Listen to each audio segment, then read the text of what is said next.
একটি সবুজ জঙ্গলে আম ও কাঁঠাল পাশাপাশি দুটি গাছ ছিল। তাদের শাখা প্রশাখা ছড়িয়েছিল অনেক দূর, আর তাদের পাতাগুলো ছিল মলমলের মতো নরম। একদিন ছোট্ট টুনটুনি আম গাছের ডালে বসে বলল, ওহে গাছ দাদা, তোমার পাতাগুলো এত সুন্দর কেন? আমার পাতাগুলো সুন্দর হওয়ার কারণ আমি এখানে অনেক দিন ধরে দাঁড়িয়ে আছি।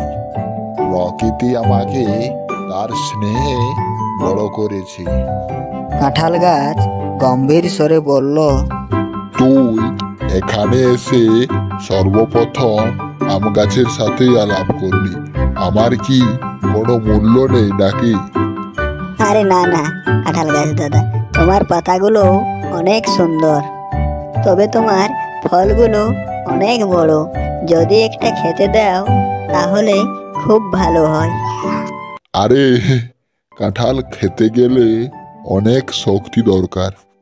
তুই এতটুকু পাখি, ঠিক আছে, না হয় পাকলে তোকে একটা দেব। ওদের এই গল্প শুনছিল একটি কাক।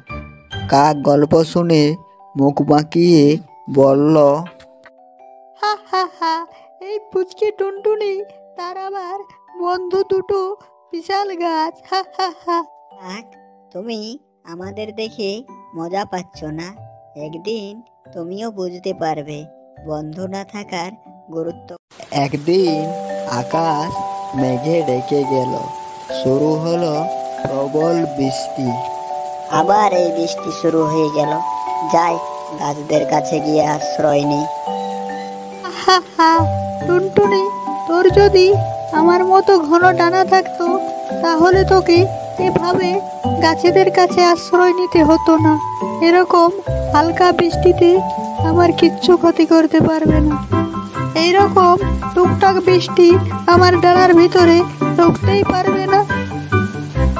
কাকদা, তোমার না হয় ঘন ডানা, কিন্তু আমার গাছরা বন্ধু, ওদের কাছে সাহায্য চাইতে আমার কোনো লজ্জা নেই। তাই আমি যাই গাছদের কাছে।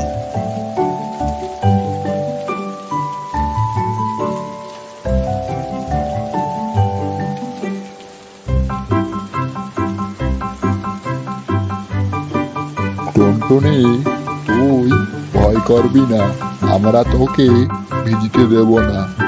মা মোটা মোটা পাতাগুলো তোকে ঢেকে রাখবে, ভয় নেই। ক্ষণ পর বৃষ্টি আরো জোরে হলো এবং কাক পুরো ভিজে গেল। ওরে ওরে ওরে, বৃষ্টির জল আমার ডানার ভেতর ঢুকে গেল যে রে, এখন খুব ঠান্ডা লাগছে যে রে, এখন আমি কি করবো রে? যাই গিয়ে দেখি যদি গাছের কাছে একটু আশ্রয় পাই তো।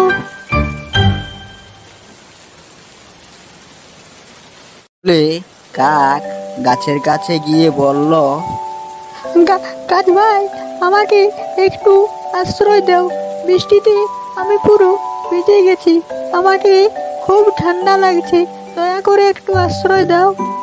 না না কাক, আমরা আমাদের ছায়ায় আমাদের বন্ধুদের ছাড়া আর কাউকে আশ্রয় দিই না। তুই যদি আমাদের বন্ধু হতিস তাহলে তোকে আশ্রয় দিতাম, কিন্তু তুই আমাদের বন্ধু নস, তাই তোকে আশ্রয় দিতে পারলাম না। কাকদা, তুমি যদি আমাদের বন্ধুত্বের সময় না এসে আমার সাথে তুমিও গাছেদের সাথে বন্ধুত্ব করতে, তাহলে আজ তোমায় এভাবে পুরো বৃষ্টি ভিজতে হতো না। হ্যাঁ টুনটুনি, তুই ঠিকই বলেছিস, আমি যদি তোর সাথে গাছেদের সঙ্গে বন্ধুত্ব করতাম তাহলে আমায় এভাবে পুরো বৃষ্টি ভিজতে হতো না। আমি বড় ভুল করেছি, এখন আমি বুঝতে পারছি বন্ধুত্বের গুরুত্ব কতটা।